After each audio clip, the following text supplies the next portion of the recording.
Bienvenue à ce podcast FinGraph sur Dukascopy TV. Aujourd'hui, nous allons revoir notre mix cross-asset, et notamment le S&P 500, l'euro US dollar, l'or et les bonds à long terme du Trésor américain. Nous allons le faire au travers de notre plateforme FinGraphs. Tout d'abord avec un graphique du mini S&P Future sur un Investor's View. Un Investor's View, c'est la combinaison d'un graphique weekly pour la perspective sur les prochains trimestres, un graphique daily pour la perspective sur les prochains mois et un graphique hourly pour la perspective sur les prochaines semaines. On peut voir pour l'instant que les trois sont à la hausse et que la tendance devrait continuer dans cette direction. Tout d'abord sur le weekly, on est toujours dans une tendance à la hausse, en vert, avec un bull, et avec des targets qui pourraient nous emmener vers les 5300 sur les prochains trimestres. Les enveloppes sont un peu en stress, elles sont proches les unes des autres, mais ne se touchent pas vraiment, donc on n'est pas dans une exagération forte. On peut voir aussi que l'indice de risque est plus ou moins au milieu de ces bandes, donc pas vraiment suracheté ni survendu. Donc on est bien dans une tendance à la hausse qui devrait continuer. Lorsqu'on regarde le daily, on est dans un environnement où on pourrait faire un top intermédiaire. On peut voir que le risque index est un peu infléchi, mais il n'était pas suracheté, donc plutôt un top intermédiaire. On peut voir que les enveloppes se touchaient, donc influence aussi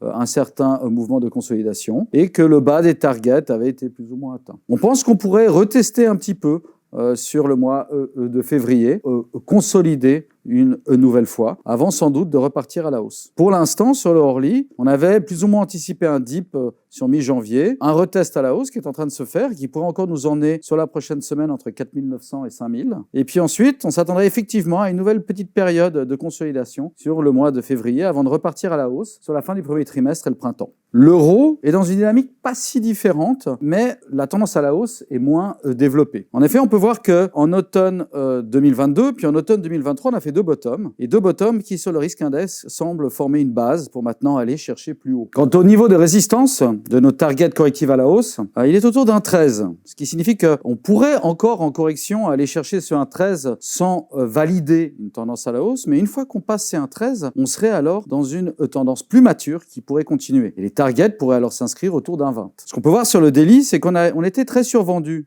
cet automne. On a fait un premier mouvement de hausse, que la tendance à la hausse est toujours en place. On nous annonce qu'elle pourrait aller chercher un 14, peut-être un 16, ce qui validerait un mouvement au-dessus de la résistance de 1,13 sur le weekly et confirmerait une tendance à la hausse à plus long terme. Mais pour l'instant, on est dans une correction intermédiaire et nous pensons que cette correction intermédiaire peut encore durer quelques semaines sur le mois de février. Sur le hourly, on est dans une correction qui n'est pas tout à fait survendue encore. Effectivement, il y a encore de la place sur les targets, potentiellement vers 1,07. On peut voir que la tendance est encore baissière, elle a eu des points de stress, mais elle semble pas terminer à la baisse et que notre risque index commence à être survendu, mais on pourrait voir une exagération plus importante. Donc pour l'instant, on est toujours prudent sur l'euro, mais on va chercher à acheter un dip début mi-février pour un mouvement qui lui aussi pourrait s'inscrire sur la fin du premier trimestre et sur le printemps dans une tendance de reprise de la hausse qui pourrait aller chercher cette résistance au-dessus d'un 13 et peut-être au-dessus. Sur l'or, on essaye maintenant depuis 2 ans, 3 ans de casser une résistance à la hausse. On y est parvenu ici en intraday très récemment,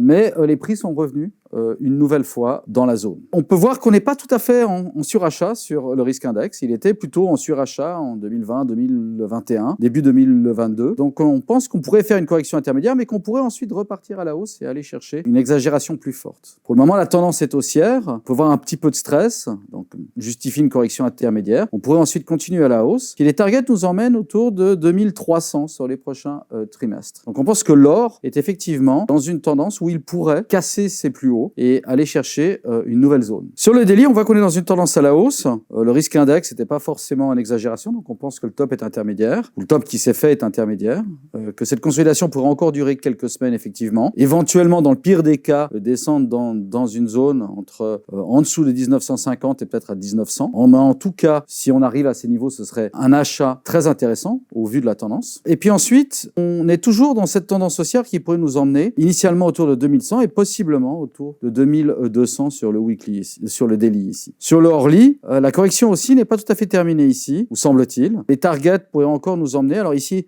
Ici, on serait plutôt plus mesuré, autour de 1970. On a un bottom intermédiaire qui a réagi, mais qui pourrait encore aller retester dans la zone de survente. Et une exagération qui semble avoir été temporaire et qui pourrait encore aller retester à la baisse sur les enveloppes. Donc, sur l'or aussi, on s'attendrait encore quelques semaines de faiblesse et peut-être encore un mouvement sous les 2000, potentiellement voire jusqu'à 1950, qui pour nous seront des opportunités d'achat pour ces tendances à la hausse qu'on voit sur le daily et le weekly. Enfin, sur les obligations d'État américaines, ici on est sur le 20 ans, donc de la duration assez longue. On peut voir que le weekly est très survendu, avec l'indicateur de risque bien dans le vert. On peut voir que les deux enveloppes se touchent pour la deuxième fois, donc c'est un signe de base et de possible retournement, et que les targets avaient plus ou moins été atteints en weekly. Donc on a le début de ce rebond, peut-être d'un retournement, mais en tout cas d'un rebond, qui est ici toujours dans une tendance à l'hausse avec un potentiel intéressant, puisqu'on est actuellement aux alentours de 94-95, mais que les targets pourraient nous emmener sur les prochains mois entre 104 et 111, donc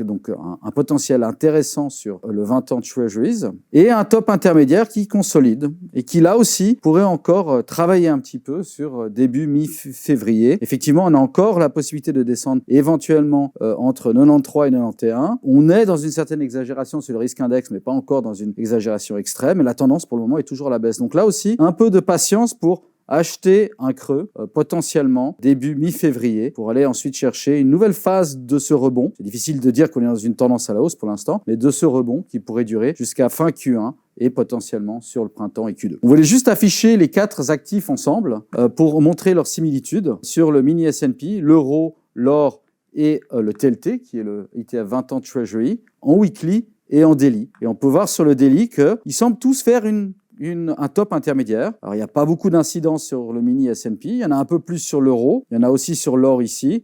Et il y en a une aussi dans ce début de mouvement haussier sur le TLT. Mais on pense ensuite, comme nous dit la machine ici, qu'on est toujours dans des tendances à la hausse et qu'elle pourrait ensuite repartir sur le printemps. Et lorsqu'on regarde le weekly, on pourrait justifier d'un potentiel restant sur le S&P, de la possibilité de faire un breakout au-dessus d'un trait sur l'euro, de nouveau plus haut sur l'or et d'un rebond qui pourrait continuer dû à l'exagération à la baisse ici sur le TLT. Nous vous remercions de votre attention et vous souhaitons une très bonne semaine de trading.